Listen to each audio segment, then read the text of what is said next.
So let us discuss about Ohm's law that we will study in the chapter electricity. Ohm's law is an important and sure question.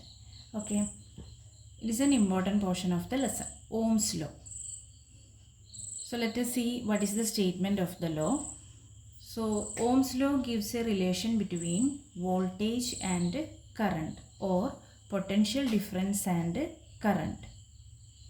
So if a current is flowing through a conductor, if a current I is flowing through a conductor, and if the potential difference between its end is V, if there is a potential difference, then only current will flow. So if the potential difference is capital V, and due to that potential difference I current is flowing through the conductor, then Ohm's law states that the potential difference across the ends of the conductor, potential difference will be across the ends. Due to the difference in potential, current is flowing. So difference exists at the ends. Okay. So potential difference across the conductor is directly proportional to the current flowing through it. Potential difference across the conductor is directly proportional to the current flowing through it, provided the physical condition of the conductor remains the same. You have to add one sentence like that. Okay. Then, so V is proportional to I. We have got it.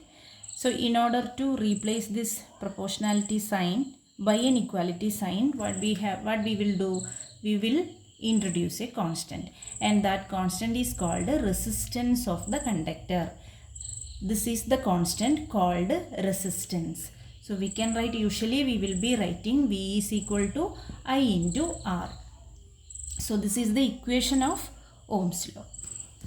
Then what is this R? This is resistance of the conductor. Now we have to define what is this resistance. By the word resistance, what does it mean? It is the opposition, is it? So resistance is the opposition to what?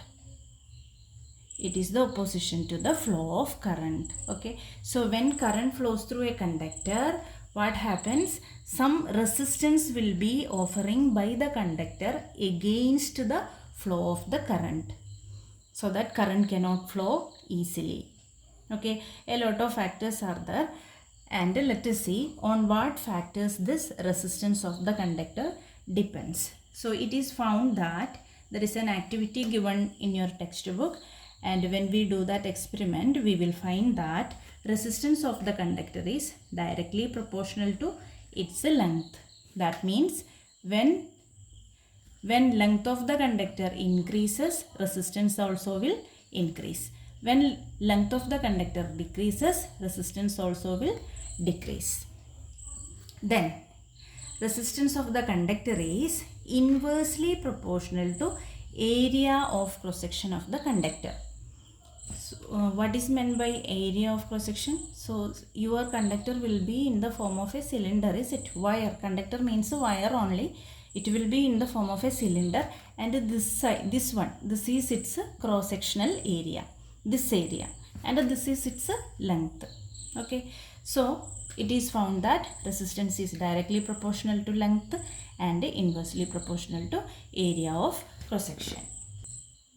Now let us combine both the equations, and we will get R is proportional to L by A. I have combined both, R proportional to L and R proportional to 1 by A, or R inversely proportional to A. And here also let us replace the proportionality sign by an equality sign, and we will get R is equal to rho L by A. R equal to rho L by A. And here rho is the proportionality constant, and it is called resistivity of the material of the conductor. Rho is the resistivity of the material of the conductor. Okay. Then this resistance is a measurable quantity, and we can measure resistance in a unit called ohm, and its symbol is this one.